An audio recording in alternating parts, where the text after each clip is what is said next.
Welcome back, Chum Guzzlers. It is still Alligator April, and we are concluding this month with The Flood from 2023, directed by Brandon Slagle. As always, I'm your host, Captain Steve, and yeah, so our Alligator April journey has come to an end, and I wanted to check out something different, something I hadn't seen before, but if you were expecting me to cover any sort of other alligator movies, I think we're going to do this again next year. These episodes seem to have done pretty well, so I think next year I'll do some more alligator movies. So I might even do like Lake Placid or something like that. And you can still look forward to me talking about Crawl over on Patreon, so keep an eye out for that episode. It should be coming out within the next few days. But as I said, we're talking about The Flood from 2023. Now, this movie stars Casper Van Dien from Starship Troopers, Mad Heidi, and Shark Attack from 1999, which we've covered on the show.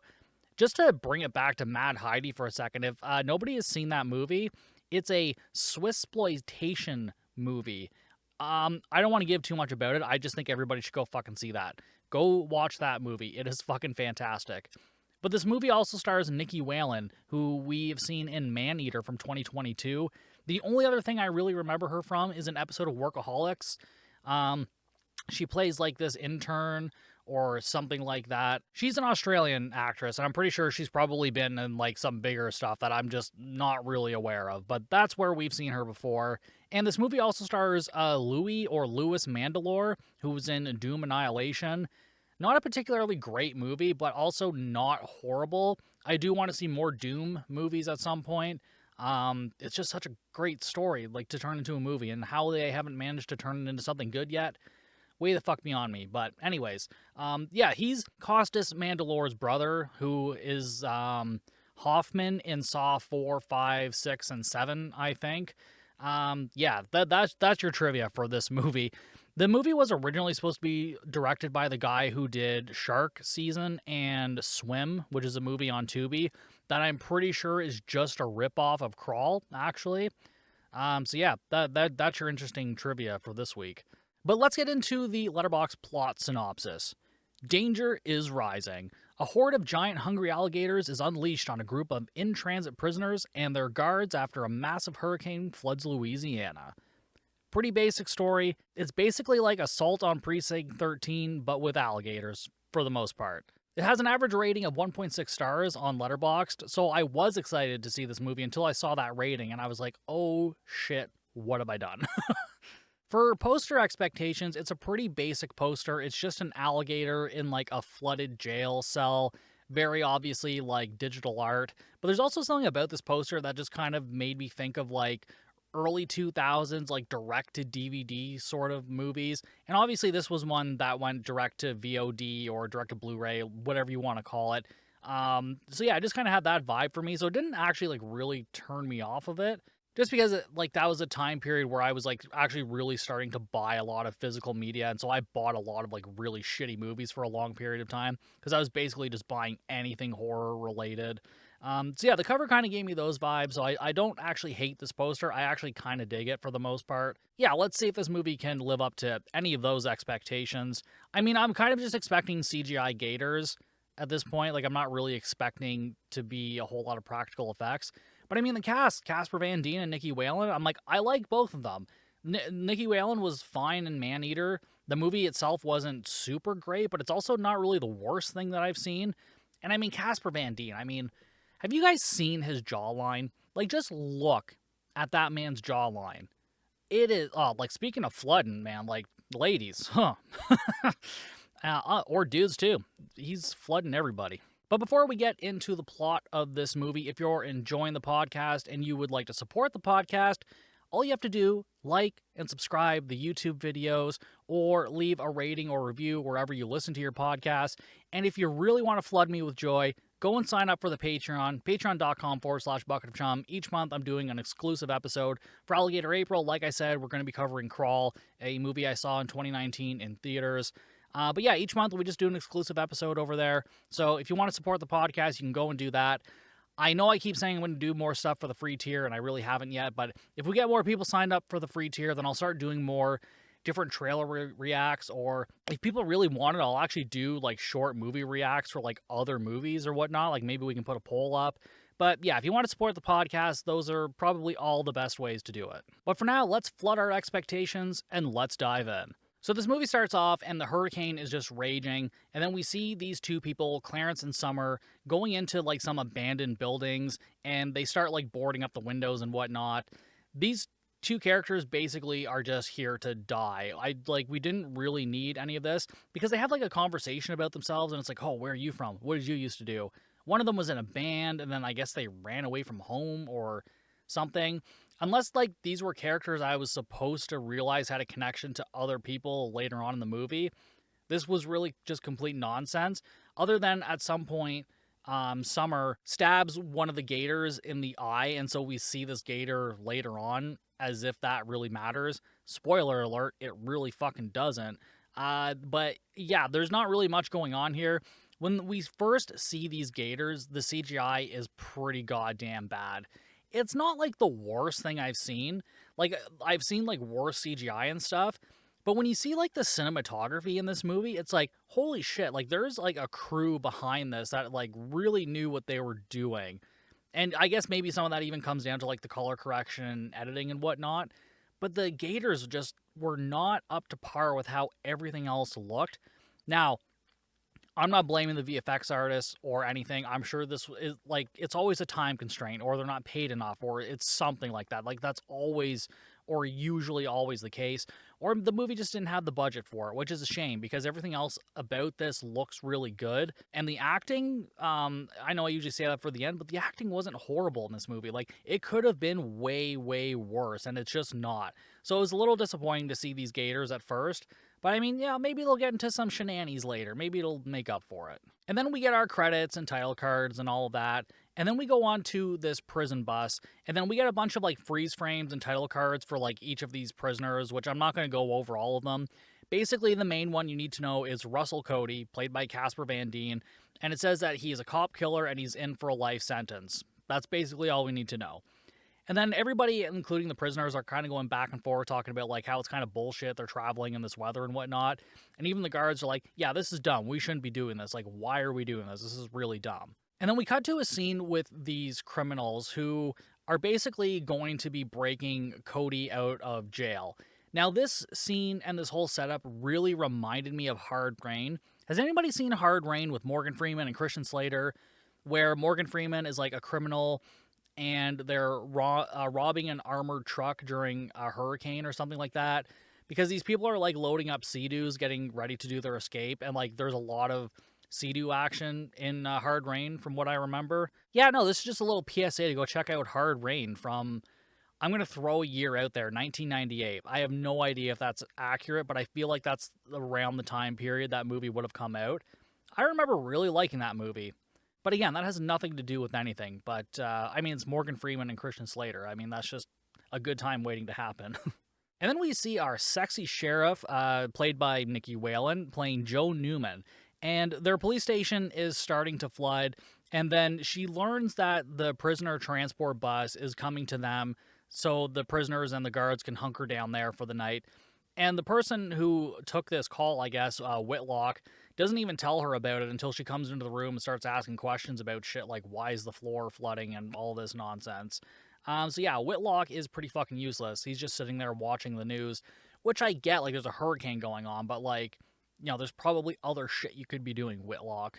So this bus heads for the police station, and our jailbreakers are waiting on the side of the road, and they're waiting for the bus to make a turn somewhere, but it doesn't end up turning, and they're like, oh man, what the fuck's going on? So they're like, oh, well, I guess we gotta follow it, see where it's going. So they decide to follow the bus. We go back with Joe, and she's asking one of her other deputies, Deputy Pine, to go and sandbag the back doors to keep the rain from coming in and basically stop the police station from flooding. And he's like our bumbling cop idiot that like every cop station has in movies and real life.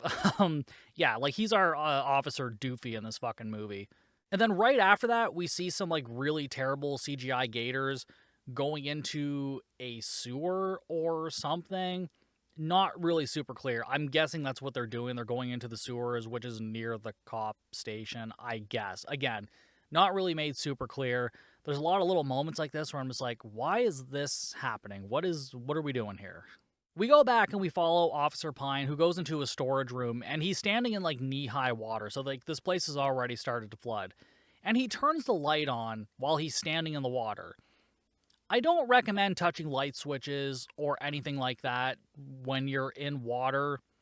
Don't touch electrical shit. That's just my advice. He grabs some sandbags and whatnot, and then as he's looking around, something shorts out, and there's like these wires hanging down from the ceiling. So he takes his jacket and like wraps them up so like they're less exposed now, I guess. And then he turns around after hearing a noise, but like there's no gator or anything. So he looks around some more. Nothing really happens.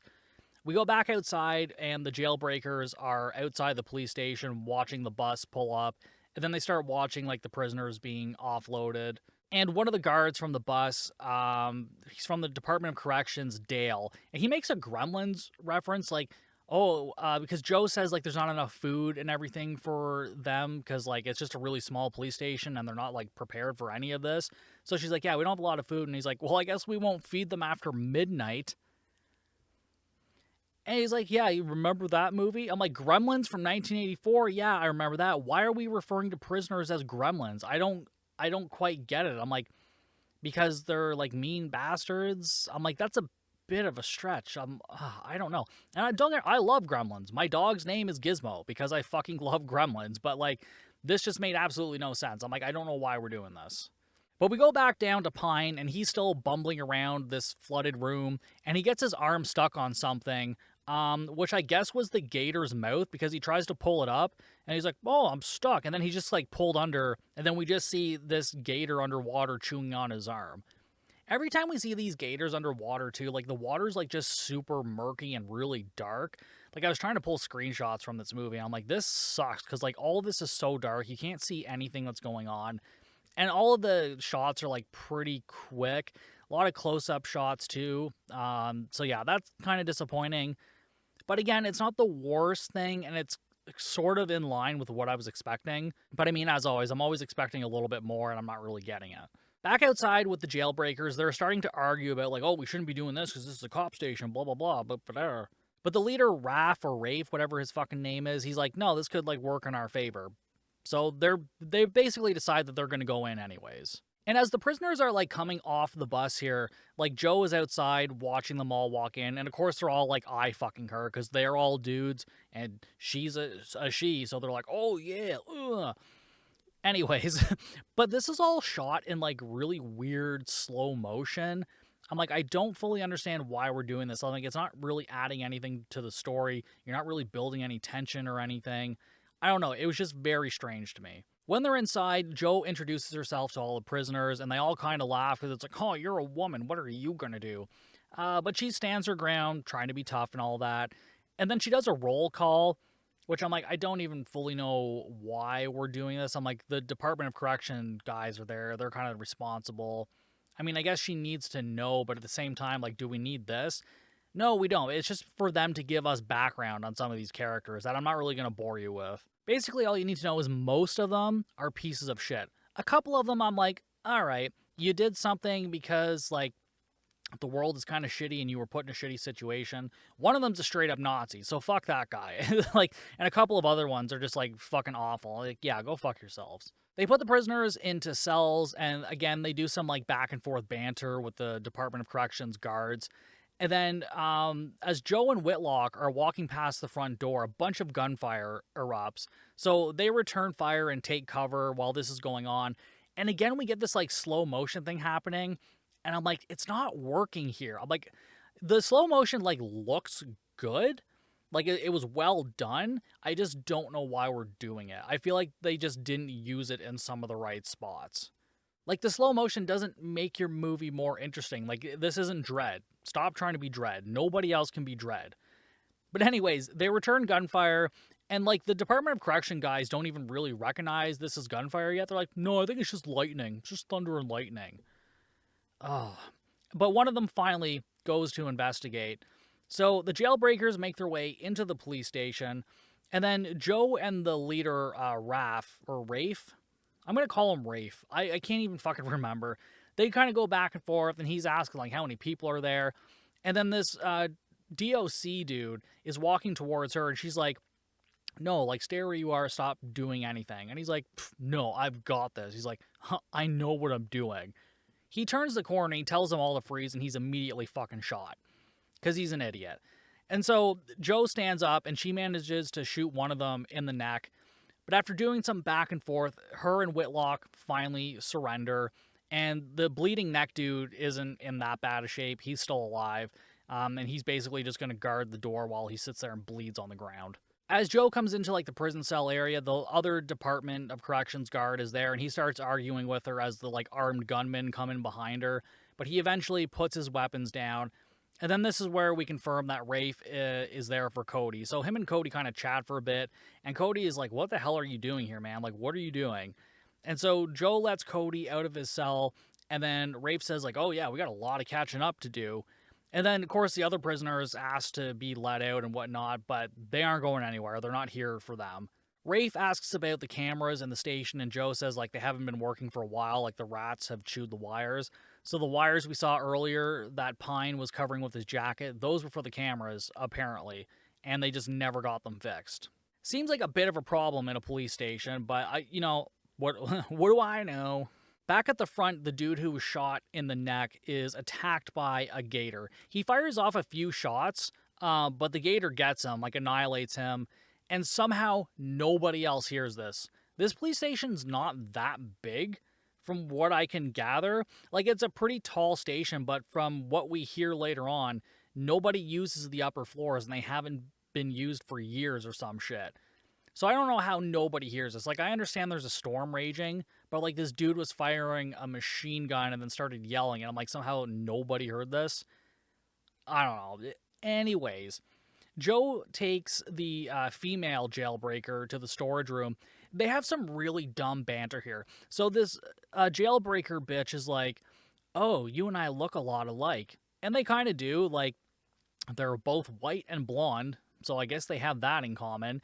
And she's like, yeah, I guess I could have seen what I could have been if I didn't have such a shitty upbringing. And we learn she has daddy issues. She's a criminal because she has daddy issues.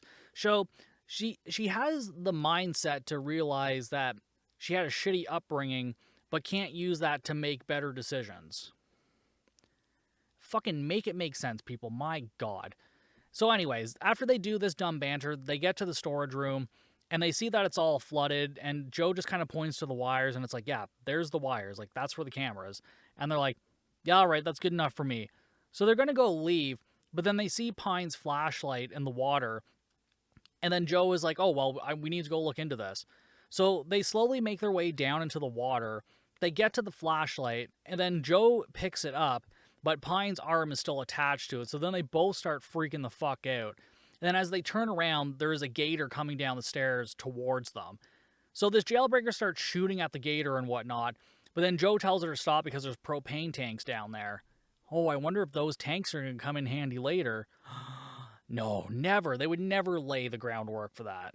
I mean, to be fair, they could do an Alligator 2 situation where we're like, hey, he has explosives in his mouth. It doesn't fucking matter later on, but they're there. But anyways, this gator eventually takes down this female jailbreaker, and I guess there's actually 2 alligators in there now. And then Joe gets outside the room, and she tries closing the door, but one of the gators just like beating against the door. But she eventually gets it closed, so the alligator gives up, and they both just start like chomping down on this female jailbreaker. Some of these scenes were a little bit like visceral with a little tiny bit of gore, but again, it's not really enough to keep me super interested, and some of the CGI was still pretty bad. And at the end of all of it, we see the gators just escape through some like vent on the floor. Great. So Rafe goes and investigates after they hear like all the gunshots, and he sees Neck Dude's like head floating around in the water, and so he continues on. He finally gets to Joe and he asks where Carter is, the female jailbreaker, and he's like, oh, was it gators? And she's like, how did you know? And he kind of points, and like right behind her there's a gator starting to sneak up on her. So she starts running up the stairs, and then they're both running, and then we just get this awful like CGI. The gators are in the water, and I guess the hallways have started to flood somehow, which this doesn't really make a whole lot of sense because the basement wasn't fully flooded yet, but yet they go up a small flight of stairs, they're running through the hallway, and the gators are following them in the hallway, but the hallway's like completely flooded. Very weird. Doesn't really make any sense. But then Joe gets to the cells and she starts like knocking on the doors. And of course, one of the criminals is like, well, where's Rafe? I'm not letting you in. But eventually Rafe comes up behind her. He opens the door, and then like all this water starts flooding in. So again, like this is just kind of confusing. Like, how is this flooded this much when like the basement's not even fully flooded? Or maybe the water just started rising super fast and I kind of missed that part. That's also totally possible. But anyways, they're both let into the room, but then Rafe is bitten on the leg and he's starting to be like dragged out the door. Cody grabs his hand, tries to save him, but he's ended up pulled out of the door. So they close the door shut and everybody starts freaking out because it's like, holy shit, there's gators here. Oh my. Joe tries to grab a gun, but one of the jailbreakers stops her. And then Cody asks like what he's doing. And he starts to open up all the jail cells because he's like, yeah, I'm going to let this bitch die. So, like, kind of one by one, a couple of the prisoners try to go after Joe. She kicks both of their asses. Like, the first one was just, like, this big dude. And I was like, okay, whatever. But then one of them straight up has a fucking swastika tattooed on his forehead. Like, just a giant piece of shit. And she kicks his fucking ass. She knocks him the fuck out. Yeah, Joe's a badass. And fuck this dude. And then the last jailbreaker says that he's going to kill the last guard and deputy, but Cody turns a gun on him and says like, listen, you and I are not together. We have bigger problems here. And so now Cody, the deputy, and the guard are holding everyone at gunpoint, and Joe tells them that there's like 4 or 5 gators out there. And then, of course, all the criminals have like different stories about gators, except for like one of them or something. Which I guess sort of makes sense. This takes place in Louisiana, right? So I guess a lot of them are actually familiar with gators. But yeah, after that, they just kind of argue about what to do next. Nobody trusts anybody, but now they all have to work together to fight the gators, of course. So eventually, they just tie a bunch of bed sheets together and have them going up into the vents. Joe, Cody, and like one of the other prisoners are the first to go up, and then another prisoner goes up. And then Whitlock goes up after some prisoners argue who should go next. I think one of them is Jocks, and he has a fear of heights, which is why he didn't want to go up next. But then somehow the gator opens the door without anyone hearing or noticing until, like, I think Joe or somebody up top is like, hey, how did that door get open? And then they all start looking around and start freaking the fuck out. So the Department of Corrections guard knocks over the Nazi, and everyone else starts climbing up the fucking thing. And then as the Nazi bastard starts to climb up, he begs the black prisoner, Jocks, for help. And so he starts pulling him up and then just fucking lets him go. And I'm like, oh, this just great. Just fucking great. The gators get his arm first, and then Joe starts shooting at them. And then the deputy starts shooting. But the gators get him. So good fucking riddance to this Nazi scum piece of shit. And then one of the gators is like opening its mouth wide, trying to get up to the vent or whatever. And one of the deputies shoots him right. I think it was Whitlock, shoots him in the mouth. But then as he's going away, the gator jumps up and pulls him down. And so now we got a deputy down.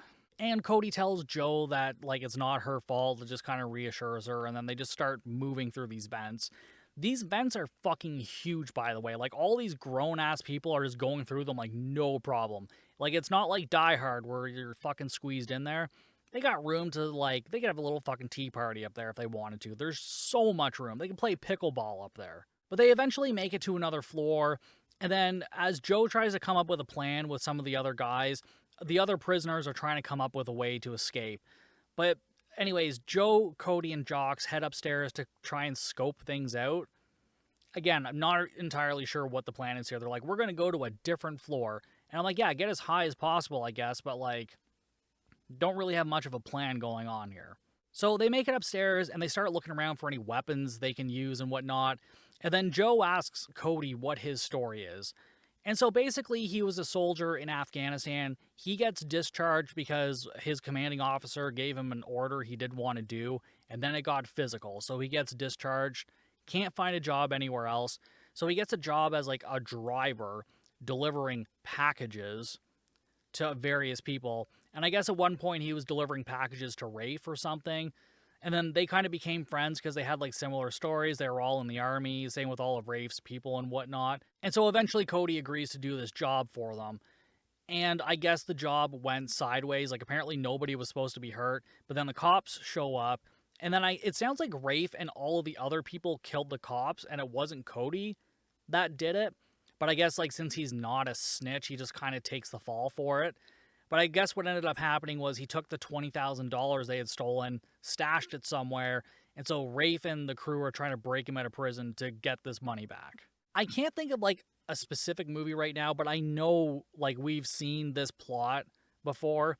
And again, there's some similarities here with, like, Assault on Precinct 13 and whatnot, which are both, like, the remake and the original are both just better movies than this. I know a lot of people don't like the remake, but I don't hate it. Like, Lawrence Fishburne and, oh my god, what's that dude's name from Sinister? Ethan Hawke, that fucking guy. Yeah, I don't know, I really like that movie too, but, if you don't like that movie, watch this movie. You might have a better appreciation for it. I don't know. But anyways, as they're talking, somehow some water has filled up this, I don't know what you want to call it, like this vent that runs up the side of the building, and so this gator has, like, crawled up through there. I don't know, it really doesn't matter. The CGI was fucking awful, though. But it starts coming into the room, and the prisoner sees this. Jocks, I think it is. He sees this, and he doesn't really do much to run away, and the gator just starts attacking him. And this is where we get a little bit of gore, like we see his guts falling out and whatnot. And he's one of the prisoners that I kind of had sympathy for and whatnot. Like, he turned to a life of crime, and, like, his family was all evicted from their homes and whatnot because, like, he was basically the only one bringing in money and whatever. So, I mean, I kind of had a little bit of sympathy for him at least. But, yeah, he basically ends up dead, but Joe manages to, like, shoot the fucking gator dead between her and Cody, I guess. And now the two people, one of the jailbreakers and one of the guards, are watching, like, the other prisoners downstairs. And so they start to hear this noise. And as they start to move to go and investigate, one of the prisoners just walks into a room and grabs a handgun that's sitting on a table or some shit. And then he goes to shoot I think it was the deputy, but then one of the other prisoners who actually has a conscience tries to stop him. But then he ends up getting shot by the guard too, because the guard wasn't, I guess, prepared for that or whatever. And so, like, these three kind of get in a brawl, and, like, the last jailbreaker he's just standing there watching, because, I mean, he doesn't really care who wins at this point, I guess. Like, he's not going to help the cop, he's not really going to help the prisoner, doesn't really matter to him who wins at the end of the day. But then Joe and Cody fall through the floor, so I guess this is why they haven't been going up the stairs like this, because the place is just fucking falling apart. But as they fall through, this metal rod just spears the last jailbreaker dude, so he's dead. And then I'm pretty sure one of them shoots whichever prisoner was trying to escape with the gun or whatever. How he got this gun, I have no idea. I'm like, who just left a handgun in a room sitting on a table? Like, it had to have been one of these people who came up recently, right? So again, like, it doesn't really make any sense, but it doesn't matter. They're dead now. So this last prisoner standing basically starts to, like, try and tame or, like, wrangle this alligator, and he tells Joe and Cody to run, like, and get out of there. But instead of doing that, they just sit there and watch him do this thing. So he basically, like, fucks with the alligator for a while, and he, like, bops it on the nose a few times. And again, Joe and Cody just sitting there watching this go down, watching this happen. But then eventually the gator, like, gets pissed off with this dude and fucking eats him. And then Joe and Cody are like, all right, we should probably leave now. Yeah, you fucking think? Maybe you should have left when the gator was distracted and you actually had a chance. But no. So they started putting, like, chairs and tables in front of themselves to try and keep, like, a distance between them and the gator. And then fucking Rafe comes through the door shooting.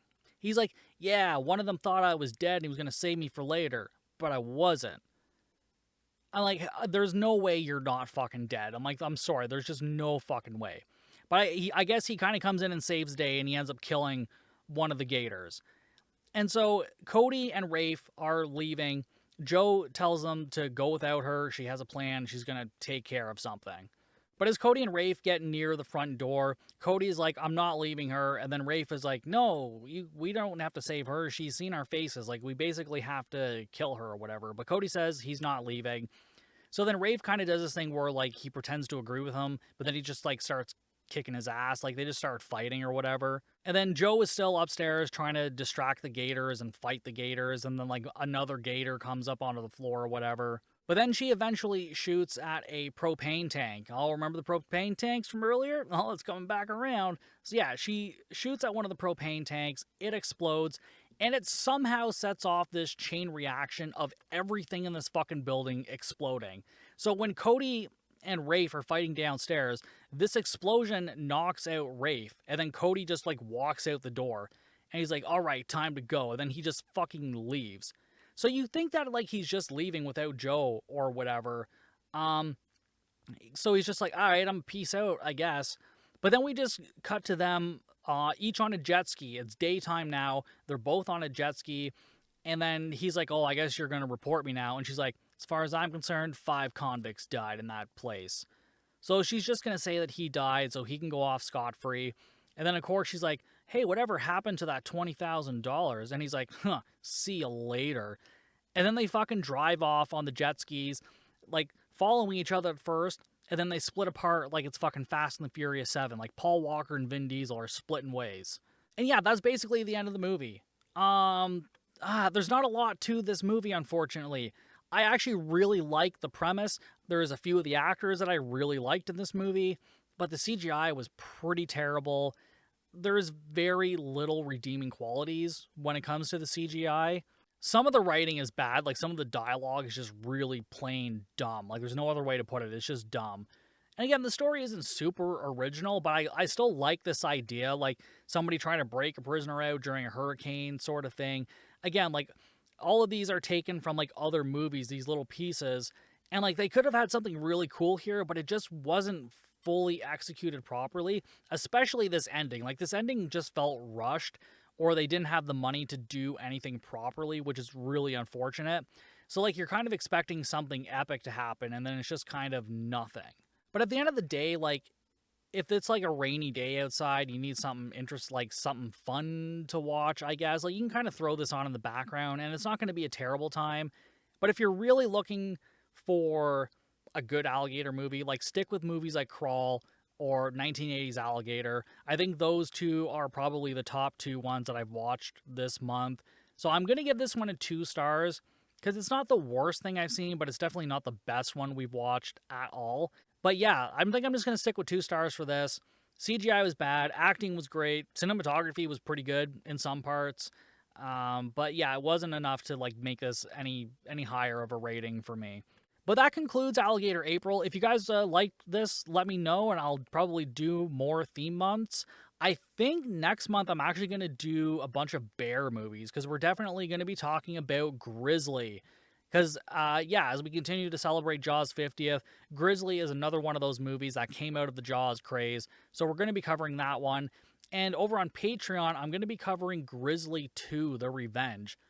For those of you that know, you know. For those of you that don't, well, fuck me. But anyways, that's all I have for you guys this week. Don't forget to check me out on all the social medias at Bucket of Chum or at Bucket of Chum Podcast. That's Facebook, Instagram, Blue Sky, Slasher, all that fun stuff. But I'll see you guys next time for even more Bucket of Chum.